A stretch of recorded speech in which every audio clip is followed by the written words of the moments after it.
Y vuelvo a la presentación, ¿dónde estábamos?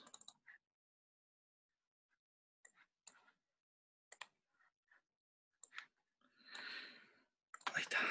Bien. O sea, esta diapositiva mostraba cómo un cuerpo de 3 tamaños distintos, de 3 masas distintas, pueden estar a igual temperatura, ¿sí? Todas están a 90 grados, y sin embargo la cantidad de calor contenida, por supuesto, no es la misma, en un miligramo, en un gramo o en un kilo, ¿sí? ¿Por qué? Porque la cantidad de calor contenida depende de la masa, ¿sí?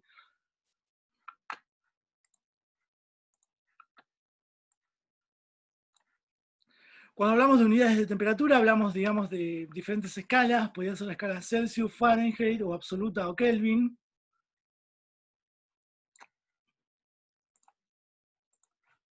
A ver, que tengo gente en la sala de espera.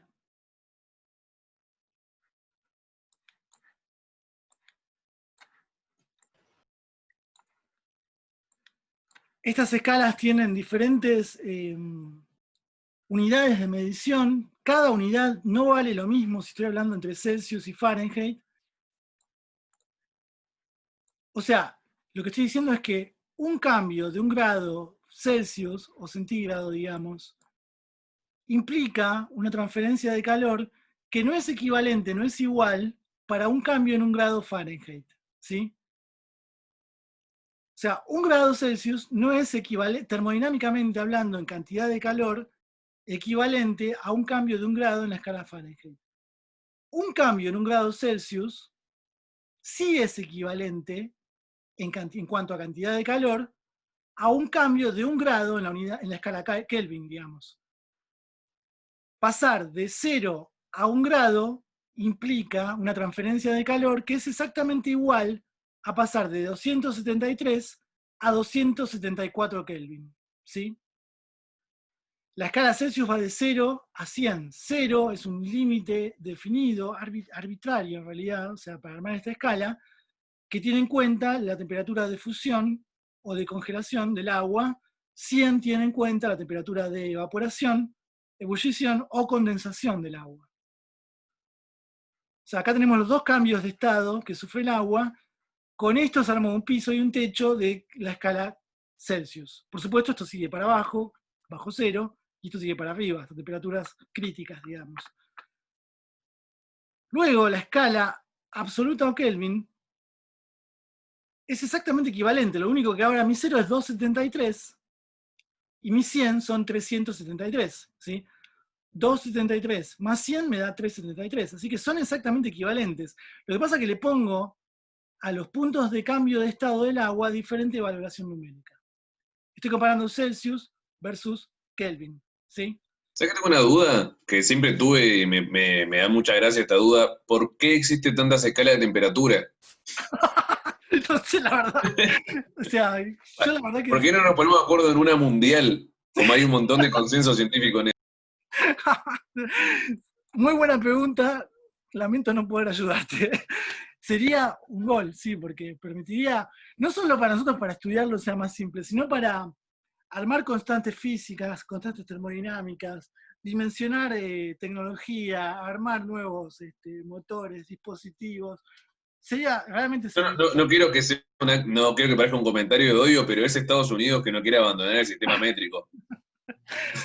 Es, Y los ingleses y los también tienen, ingleses. usan pies y yardas y ese tipo de Aparte son medidas. unidades poco intuitivas, ¿no? Porque uno dice como, bueno, o sea, uno tiene tan incorporado el concepto de metro, de grado, de kilo, que de Que repente parecen pensar no que... seguir cada 10, digamos. No, tema decimal. Sí. No, realmente no sabía decirte por qué, Santi, y sí, coincido. Gran parte, digamos, de estas unidades, los ingleses tienen un sistema métrico muy desarrollado porque fueron de los primeros, digamos, en incorporar gran cantidad de escalares con unidades. Esto es producto, consecuencia, digamos, de la revolución industrial. O sea, ahí es donde ellos dijeron, bueno, sí, esta variable la vamos a medir con este instrumento y la escala va a ser esta y la unidad va a ser esta. Y se fue, digamos, de alguna forma a la tradición anglosajona fue después, luego, colonizar Estados Unidos adoptó el sistema métrico británico en gran parte. Básicamente la gente que hizo una revolución industrial y desarrolló estas medidas impuso su escala, su forma, digamos, de cuantificarlo y su unidad de medida. Luego, después tenemos, o sea, hubieron intentos, digamos, por generar sistemas patrones o sistemas de mediciones internacionales. De hecho, existe un sistema de medición internacional con unidades internacionales. El tema es que no hay, digamos, mucho consenso acerca de cómo se adopta, cuándo se adopta y cuándo no. O sea, pero pasa con las unidades de volumen, pasa con las unidades de distancia, pasa con las unidades de masa, pasa con las unidades de temperatura, de calor. O sea, todas las variables físicas mensurables tienen siempre una alternativa a la escala del sistema internacional, digamos. Después cuando uno, en química también, las unidades de concentración son una locura, o sea, la cantidad, digamos, de variables que hay. Claro, el sistema internacional se maneja con lo que se llama MKS, es minuto, kilo, segundo. O sea, y con eso se arman los joules, se arman los watts, se arman las unidades de trabajo, las unidades de energía, se sacan constantes. Entonces como que...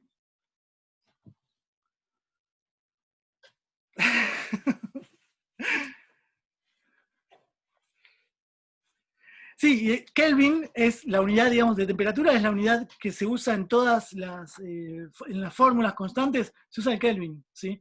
Porque el Kelvin fue la unidad de termometría adoptada para ese sistema de medición internacional, ¿sí? Kelvin sale, digamos, de tratar de decir, bueno, ¿cuál es mi temperatura cero absoluta? Lo más frío que yo puedo obtener en este planeta, ¿hasta cuánto lo puedo enfriar?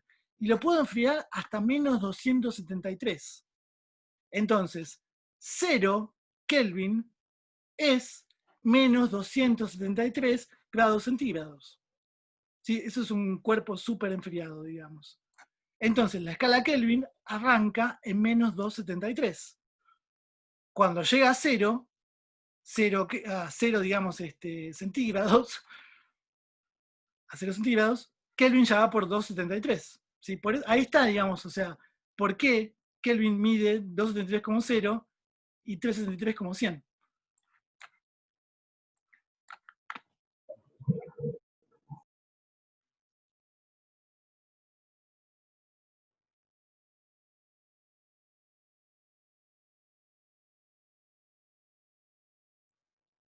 Bien, estoy viendo la pregunta en el chat del chino, está muy buena.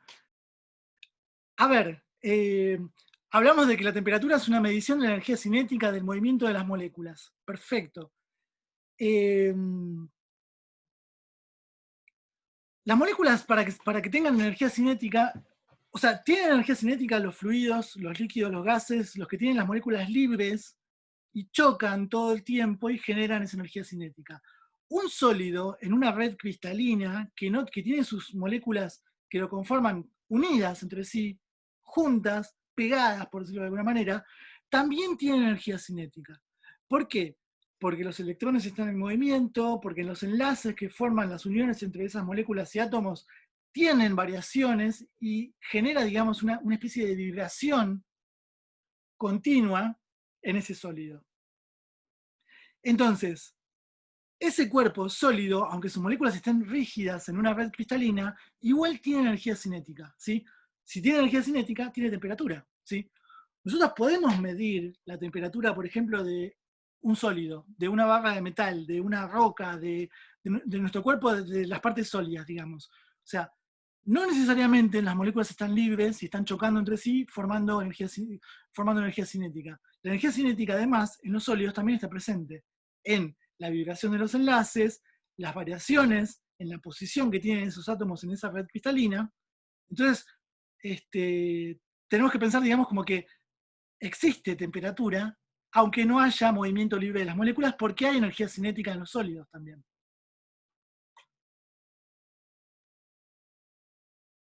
Sigo leyendo el chat, ¿eh? Gracias por el dato, Carlos. La verdad que no sabía esto de quién impulsó la escala Kelvin.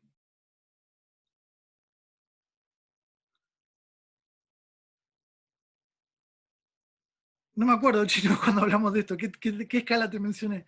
¿De temperaturas era la escala?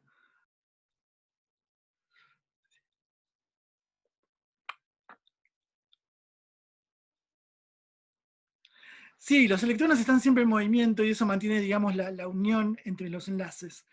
Se supone que el cero absoluto, digamos, el 0 Kelvin, es es lo máximo que se logra disminuir la energía cinética vibracional de un sólido. Entonces, pero no está la energía cinética, digamos, eliminada, o sea, o descartada del todo. Sigue habiendo energía cinética contenida, pero es lo máximo que se pudo reducir ese movimiento por enfriamiento, y se habla, digamos, del cero absoluto como un estado de no energía cinética o cero absoluto, pero no es real, o sea.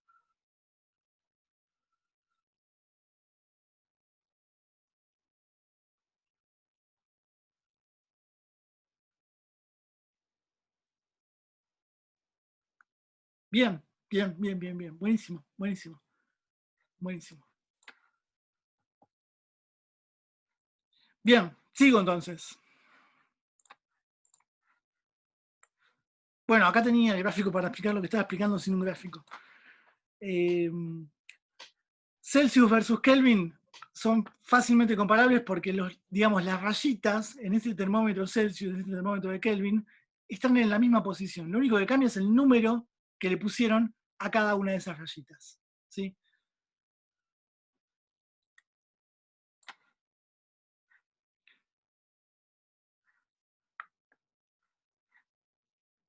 Menos 273 grados Celsius es 0 Kelvin, 0 grados Celsius va a ser 273 Kelvin. Y acá es donde el sistema anglosajón rompe con todos los esquemas, y de nuevo, el equivalente a menos 273 Kelvin, perdón, Celsius, 0 Kelvin es menos 460 Fahrenheit. 32 Fahrenheit son 0 y 273. Pero la distancia entre rayita y rayita no es equivalente. O sea, no es el termómetro Fahrenheit, no es que simplemente es igual al Celsius o al Kelvin con diferentes números. La distancia entre cada raya es diferente. Imaginen que entre el punto de congelamiento del agua y el punto de ebullición tenemos 180 grados de diferencia, ¿sí? Entonces, las distancias entre grado y grado Fahrenheit no va a ser la misma que la distancia entre grado y grado Celsius o Kelvin.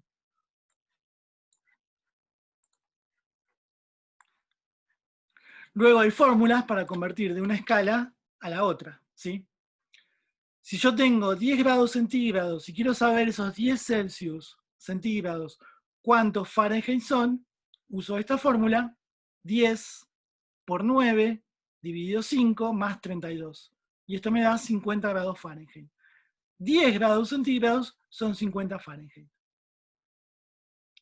De manera análoga, despejando la ecuación, yo puedo convertir mis grados Fahrenheit en grados centígrados. 50 Fahrenheit menos 32 por 5 dividido 9, y esto me da 10 grados Celsius.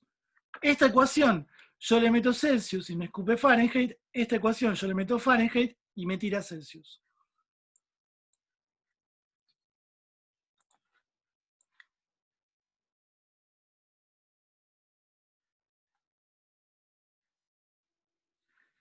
Momento, a ver. No me interesa, o sea, esto está en, o sea, no les voy a tomar en el parcial convertir una temperatura a la otra, o sea, podría ser, es tentador porque está bueno hacer un ejercicio numérico, pero la verdad es que hoy por hoy no le encuentro utilidad. Sepan que hay formas de convertir, pero o sea, el mismo teléfono no lo puede configurar para que te lo diga en Fahrenheit o en Celsius, o es una cuenta muy fácil, digamos. O sea, así que esto sépanlo, pero no voy a tomar una conversión entre escalas termométricas.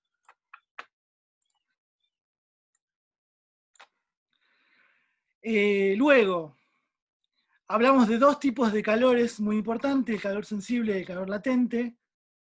El calor sensible es el estado calórico cuya variación de nivel puede determinarse mediante un termómetro que es sensible a ella. Un calor sensible es un cambio de calor que me produce un cambio termométrico. O sea, ¿se acuerdan cuando vimos las curvas de calentamiento de agua que íbamos desde el hielo hasta el vapor? Ahora voy a ir a esa diapositiva y la vamos a ver.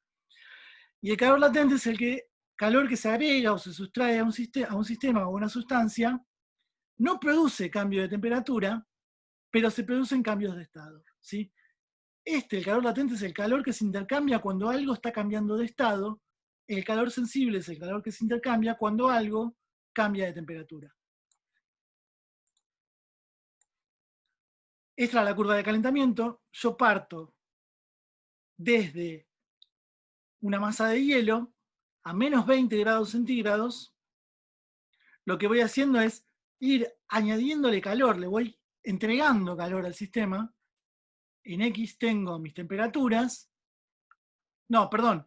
Esto es cantidad de calor agregado, son calorías que le voy entregando al sistema. Y acá tengo en Y mi temperatura. ¿Cómo va cambiando esa temperatura? ¿Sí? Entonces, yo le voy entregando calor. Esto podría estar en calorías o en joules. Unidades de calor, ¿no? Al hielo, el hielo va aumentando su temperatura y esta curva de aumento de temperatura que va subiendo es intercambio, o le estoy entregando calor sensible. Le entrego calor hasta que esa masa de hielo llega a 0 grados. Y acá se me produce que yo le sigo entregando calor y no tengo cambio de temperatura. Es isotérmico este proceso, ¿sí? Se mantiene a igual temperatura. Acá el calor entregado, desde 0 hasta 80 calorías, van a ser 80 calorías de calor latente, necesarias para descongelar, digamos, ese hielo, para fusionarlo. Llego a fusionar toda mi masa de hielo, le sigo entregando calor, y acá se me empieza a producir un calentamiento del agua que obtuve, y este ascenso de temperatura es por la entrega de calor sensible, ¿sí? Llego a 100 grados, le entregué más de 160 calorías en total, y acá se me produce nuevamente un cambio de estado, el agua me pasa de líquida a vapor, llego al punto de ebullición a los 100 grados del agua, y todo este calor que le entrego es calor latente, ¿sí? Calor que utiliza el agua para cambiar de estado, para pasar de líquida a vapor. Una vez que obtengo mi vapor, le puedo seguir entregando calorías, le sigo entregando calor al sistema, y el vapor comienza a subir su temperatura, y el calor que le voy entregando es calor sensible nuevamente. Entonces, todo lo que me produce cambios de temperatura, donde la curva va así, inclinada hacia arriba, me está hablando de calor sensible. Las mesetas me están hablando de calor latente.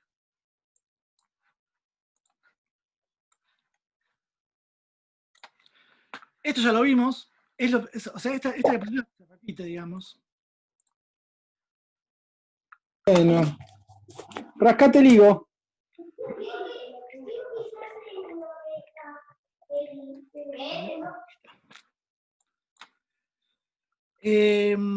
A ver, estoy viendo en el chat la consulta de Carlos, el punto de Rocío. Un momento. Vamos a hacer una aclaración acá con el punto de Rocío.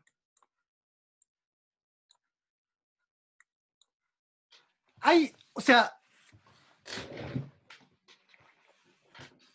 a ver, ¿cómo lo explico? ¿No? Porque la pregunta es buenísima, Carlos, pero son como dos situaciones distintas. Es difícil, ¿no?, de responder. Difícil de responder, muy difícil de responder. Hablamos del punto de Rocío como el punto de condensación. O sea, yo tengo agua en forma de vapor y necesito pasarla a líquido. Lo que pasa es que, Pablo, vos estás hablando de una masa de aire. Sí, es masa líquida, son cosas igual distintas. O sea, esta curva, esta donde yo les conté acerca del calor sensible y el calor latente, me explica una masa de agua pura, ¿sí? Acá no tengo agua, digamos, como vapor de agua en suspensión, o como humedad relativa del aire, o sea, es agua pura que está como hielo, luego está como agua líquida y luego se transforma completamente en vapor, ¿sí? Este comportamiento es del agua pura, que se congele a 100 y que se me evapore, perdón, que se congele a 0 y que se me evapore a 100, ¿sí?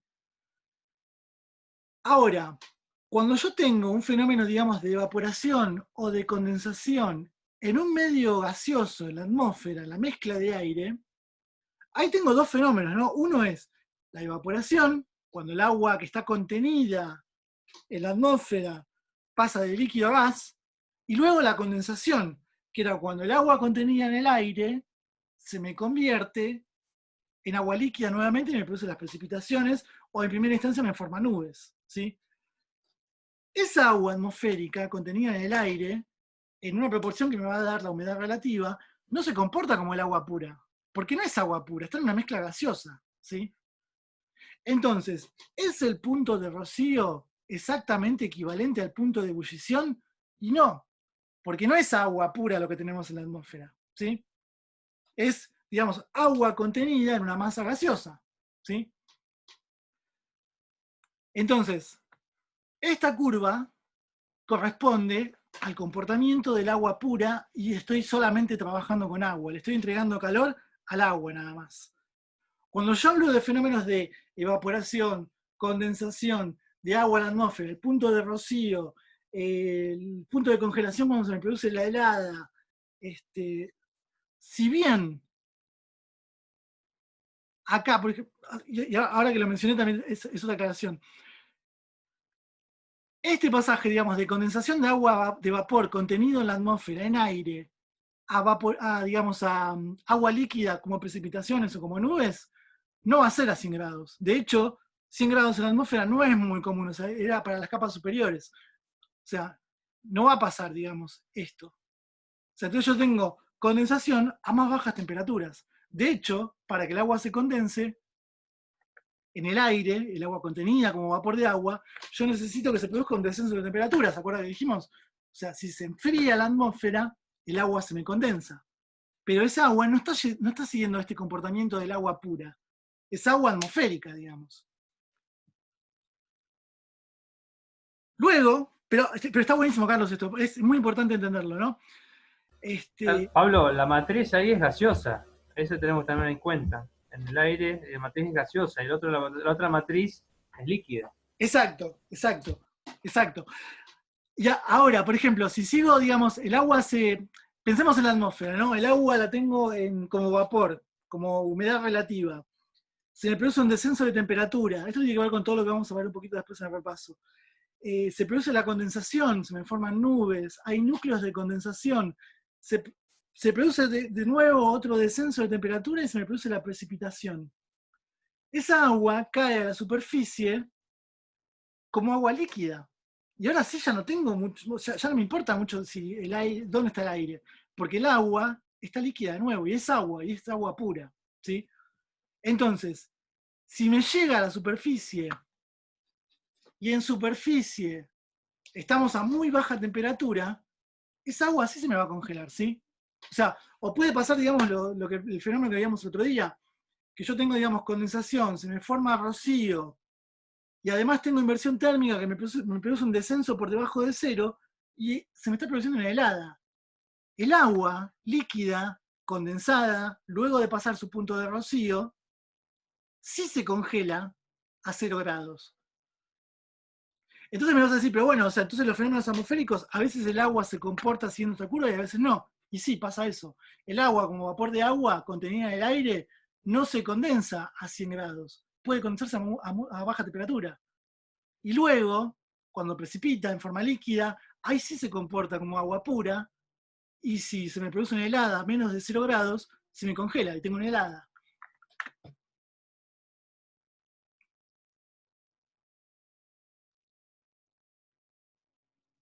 Claro, sí, ahí, o sea, Rodrigo está sumando con, claro, si el agua líquida, y ya ahora cuando el agua se me convierte en líquida, se me comporta como agua y me sigue los patrones de esta curva. Eso quiere decir que si esa agua que yo condensé se me precipitó, me cayó, por ejemplo, sobre una superficie en tierra, la enfrío por debajo del cero y se congela. A esa misma agua, así como agua, como está, la caliento, la junto en una olla y la pongo a hervir, y a los 100 grados se me va a evaporar, ¿sí? Porque en definitiva se tiene un comportamiento de agua pura.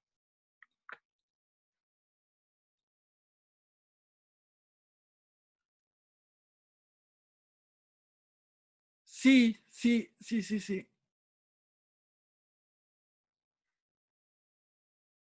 También, ahí está buenísimo el aporte de Alejandro también. O sea, ahora, el agua que se me condensó en la atmósfera, me pasó de vapor contenido en el aire, en una matriz gaseosa, se me condensó y me formó pequeñas partículas de agua líquida. Y si además esas pequeñas partículas que ahora es agua líquida desciende por debajo de cero, esa precipitación se me convierte de líquida a sólida, ¿sí? Y ahí tengo solidificación de precipitaciones en atmósfera, pero a partir de agua pura, ¿sí? No de agua o de vapor contenido en una matriz de aire, ¿sí?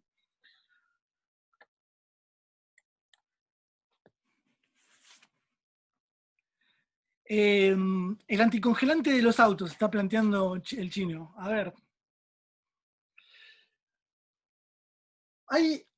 Sí y no. Estoy pensando. Cuando estamos hablando del comportamiento de los anticongelantes, es otro fenómeno. Otro fenómeno que se llama descenso crioscópico y ascenso ebulloscópico. O sea, es otra propiedad que tiene el agua. O sea, esta curva funciona para el agua pura, insisto. Si a esta agua yo le echo sal o le echo otra cosa, me cambia sus propiedades físicas y ya no se me va a fusionar a 0 ni vaporizar a 100. Este es el fenómeno del agua para los fideos en la olla, que no le ponemos la sal antes, se la ponemos después de que hierva. Yo le estoy sumando, digamos, a esa agua un soluto, algo en suspensión, unas partículas que se van a disolver y que me van a cambiar las propiedades coligativas. Ahí está, exacto, las propiedades coligativas, Hernán lo está diciendo. Esa agua ya no es pura, esa agua ya tiene un contenido de soluto, está disolviendo otra cosa, que va a hacer que su punto de congelación y de ebullición no sean 0 y 100. Van a tener cambios, digamos. Cuando yo le agrego un soluto al líquido anticongelante, por ejemplo, exacto, pasa a ser una solución, ya no es agua. El agua es el solvente y mi soluto está disuelto y eso me genera un cambio en las propiedades físicas del agua. Eso hace que ya el descenso, digamos, el punto de fusión y el punto de ebullición no sean los mismos porque para el agua pura. Cuando yo le estoy echando anticongelante al agua del auto, estoy generando un descenso crioscópico, se llama. O sea, estoy haciendo que el punto de congelamiento se me vaya bien abajo. O sea, para que esa agua se congele, por tener ese anticongelante, tiene que descender muchos grados por debajo de 0. Nunca hice el experimento, ¿no? Pero si el anticongelante del auto, el agua del radiador, digamos, yo la saco y la quiero hervir, la tengo que calentar un montón para hervirla, seguramente. Porque justamente el efecto del anticongelante, además de hacer un descenso crioscópico, se llama, la otra punta es el efecto, el ascenso ebulloscópico, ¿sí? O sea, esa agua no pura del radiador con anticongelante se congela mucho más abajo, con mucha menor temperatura, y se vaporiza con muchísimo más calor.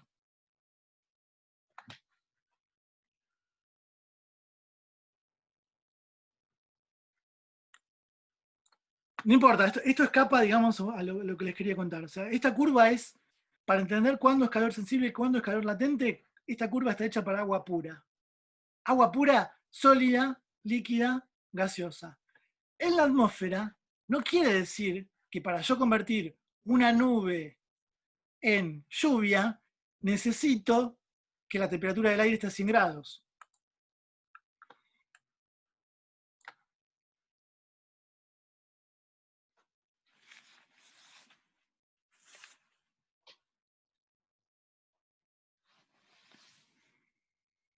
Ahí Rubén está aportando que además el circuito del auto está presurizado. O sea, sí, y eso nos produce,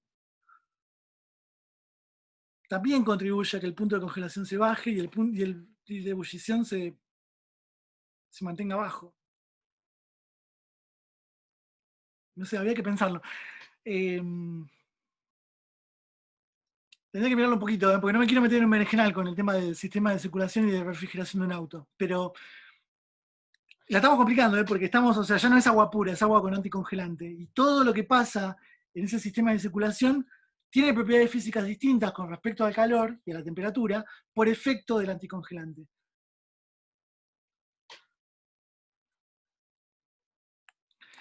En fusión entre hielo y agua, ¿qué es? En fusión... Vos me estás preguntando por el cambio de estado, o sea, de hielo a agua. Eso sería fusión, de hielo, de sólido a líquido. luego de agua a hielo puede ser solidificación. O sea, ¿es esa la pregunta? ¿Cómo se llama el cambio de estado? No, yo te preguntaba porque como está transparente, y yo entiendo que pasa simplemente de hielo a líquido, entonces no entendía qué era ese transparente. Ah, no, esto es un... O sea, acá no tengo pérdida de masa ni nada. O sea, el hielo puro... sí, capaz que no se ve bien en la diapositiva, pero empieza a mostrar... O sea, acá justamente cuando yo estoy en el cambio de estado, cuando empieza el cambio de estado, tengo mayoritariamente hielo sólido, minoritariamente agua líquida. Luego están mal los colores, debería ser celestito acá, o sea, una mezcla de sólido con líquido, o sea, blanco y azul, mezclado, no transparente. O sea, está bien, sí. Yo en mi sistema, imaginen, acá tengo en mi olla, donde originalmente tenía hielo, la puse a la llama, le estoy entregando calorías, y en un punto intermedio voy a tener parte hielo y parte líquido, ¿sí? O un hielo flotando en agua. O sea, eso es el cambio de estado.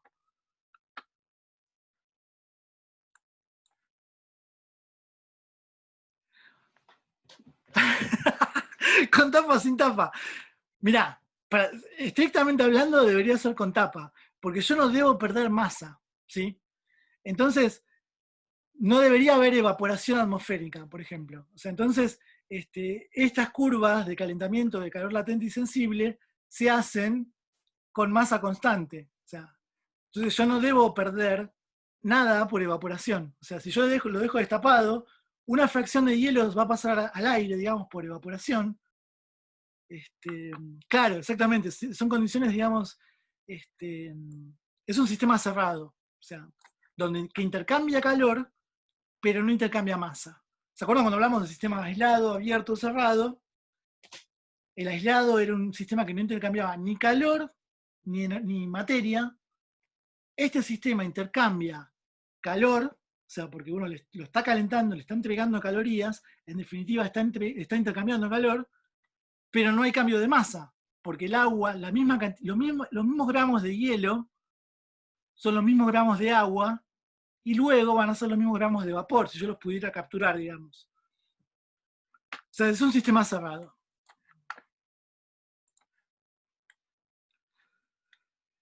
Esto ya lo vimos un poco, o sea, esto es el cómo, la cantidad de calor que se entrega o que se recibe depende de la masa, del calor específico del cuerpo, de la naturaleza del cuerpo, y el delta T, ¿sí? La temperatura final y la temperatura inicial. Esto del delta T tiene que ver también con esto, o sea, yo empiezo acá y estoy a menos 20. El gráfico este es medio trucho ahora que lo veo, o sea, supongan que acá estoy a menos 20. Cuando termino de entregar todo el calor, llego a esta parte más alta y estoy a 120, supongan, acá. Entonces, delta T es 120 menos 20, ¿sí? Y acá esto se tiene que acordar, digamos, de cuando estudiaron matemática, la regla de los signos, ¿no? 120 menos 20 es igual a 120 más 20. ¿Estamos de acuerdo? Menos por menos más, ¿sí? Entonces, en definitiva, yo para llevar desde el hielo, desde menos 20 hasta 120, hice un delta T de 140. 120 más 20.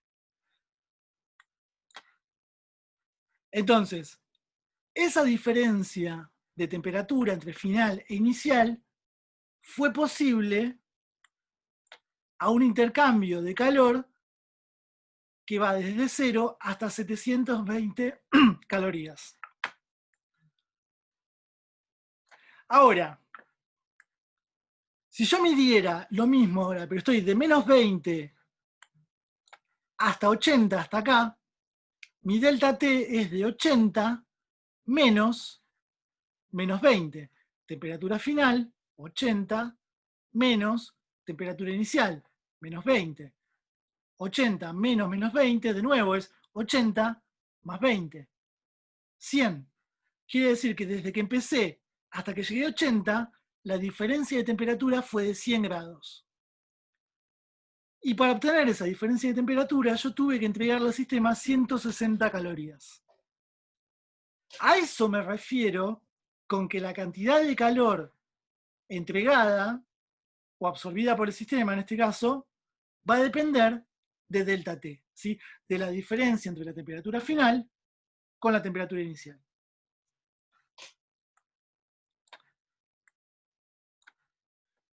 La tercera variable tiene que ver con la naturaleza de lo que yo estoy calentando o enfriando. Esta curva es para agua, esto es delta T y esta cantidad de calor entregada es para agua pura.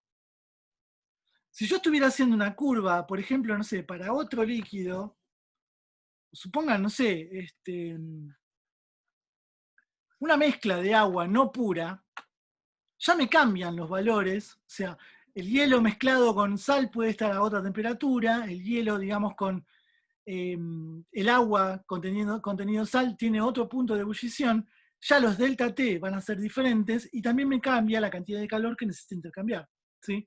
Entonces, el delta T, digamos, la cantidad de calor intercambiado va a depender de la diferencia de temperatura y de la naturaleza de la sustancia. Si es agua pura es una cosa, si es agua con sal es otra cosa.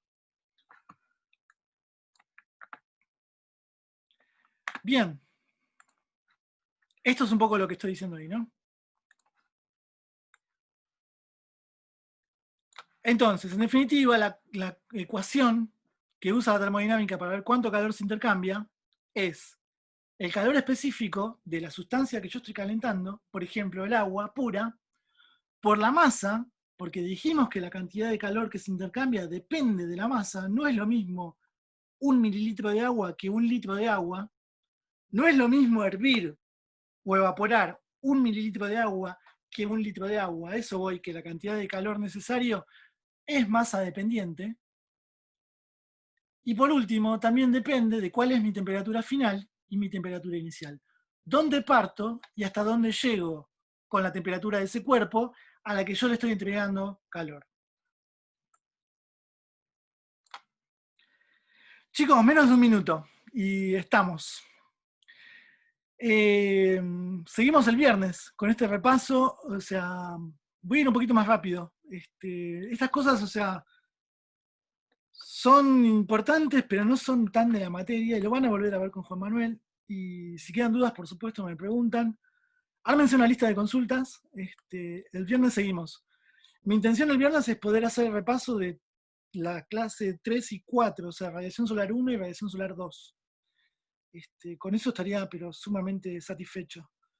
Porque después se acuerdan que después viene la clase de los seminarios, y después tenemos una clase más de repaso antes del parcial, donde va a haber que meter todo, así que el viernes le voy a meter un poquito más de pata. O sea, ¿se acuerdan que el acuerdo que teníamos era que no iba a dar todas las clases de nuevo? Así que me interesa por ahí puntualizando las cosas que son importantes. Gracias a ustedes, che. Nos vemos el viernes. Dale, listo. Abrazo. Nos vemos, gracias Pablo. Nos vemos, gracias a ustedes. Saludos, hasta el viernes. Chao, saludos, saludos.